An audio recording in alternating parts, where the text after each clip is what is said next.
Bonjour et bienvenue dans cette vidéo. Je m'appelle Alex Vattier et je suis préparateur mental.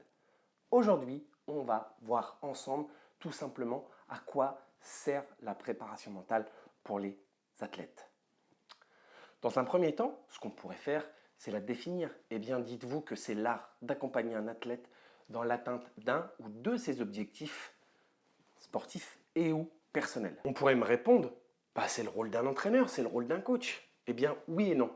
Oui, tout simplement parce qu'on va pour que le sportif soit meilleur, bien entendu. Mais non, parce qu'il y a une particularité, c'est qu'on ne travaille pas dans les mêmes domaines. Et nous, en préparation mentale, on travaille sur ce qui se passe entre les deux oreilles de l'athlète. Quand je dis athlète, je parle du sportif professionnel, bien sûr, mais également du sportif amateur qui, par exemple, participe à un 10 km en course à pied. Le but en préparation mentale, c'est que le sportif arrive à mettre à son service le mental et l'ego. Et ça, c'est très important. Tout simplement parce que en le mettant à son service, on devient maître de la partie. Il se passe énormément de choses et énormément de bonnes choses. Et même quand ça se passe mal, eh bien, on a ces capacités à remonter la pente très rapidement.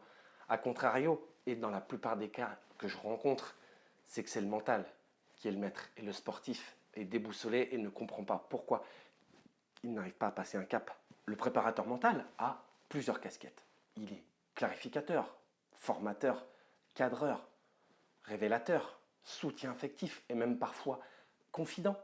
L'objectif du préparateur mental est de faire comprendre à l'athlète qu'il sera toujours en apprentissage permanent, qu'il sera constamment un élève de sa discipline. Nous vivons dans un monde de possibilités qui reste malheureusement fermé à ceux qui ne sont pas dans cette dynamique et qui restent dans leur zone de confort et ne comprennent pas quelles sont les raisons qui font qu'ils restent à un stade, qu'ils ne passent pas un cap ou bien tout simplement qu'ils n'arrivent pas à performer.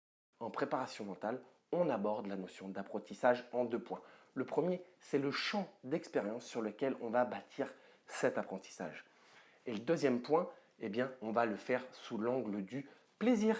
Je vais donc à ce moment-là me poser la question suivante. Qu'est-ce que ce sportif a besoin d'apprendre pour atteindre son objectif et pour être plus heureux dans la vie? Je vais insister sur un point. La notion d'apprentissage est liée à la notion d'action. Si vous apprenez quelque chose mais que vous ne passez pas à l'action, eh bien vous avez augmenté votre niveau de connaissance mais pas votre niveau de compétence. Eh bien c'est là que la notion de training, la notion d'entraînement prend toute sa place. Et oui, même en préparation mentale. Parce que quand vous allez passer à l'action, quand vous allez mettre de nouvelles stratégies en place pour avoir de nouveaux résultats, c'est là où vous allez voir les interférences qui se mettent en place, qui vous font douter, qui vous ont fait avoir peur ou qui vous font toujours avoir peur. Et ça, c'est important. Vous n'êtes jamais seul. Il y a votre dialogue interne, c'est-à-dire la petite voix dans la tête qui vous parle. Et oui, elle s'appelle le mental. Il y a le dialogue extérieur que vous avez avec n'importe qui. Et il y a un dernier point, c'est tout l'environnement dans lequel vous agissez. Parfois, l'interférence peut être externe, c'est-à-dire un de vos proches, un de vos parents, peut-être vos entraîneurs, qui appuient une vision négative que vous avez de vous-même. Bien sûr, quand je dis ça, je ne suis pas en train de jeter la pierre, c'est simplement pour vous faire constater ce qui se passe dans la plupart des cas. Une chose très importante, la préparation prime à l'action. Tout simplement, c'est comme en préparation physique. Et j'imagine que vous vous entraînez peut-être une ou plusieurs fois par semaine pour améliorer vos aptitudes et vos compétences physiques. Eh bien, pour en faire de même au niveau psychologique, il faut se préparer et il faut le faire plusieurs fois par semaine, voire tous les jours pour les plus consciencieux.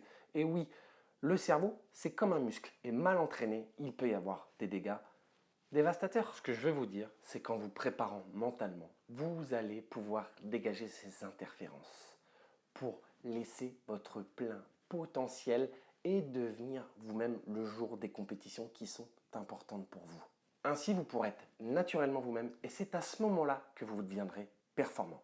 Avant de vous quitter, j'avais une question. Quels sont les problèmes récurrents qui vous arrivent le plus souvent possible quand vous êtes à l'entraînement ou en compétition qui vous empêchent de passer la marche supérieure ou l'étape supérieure?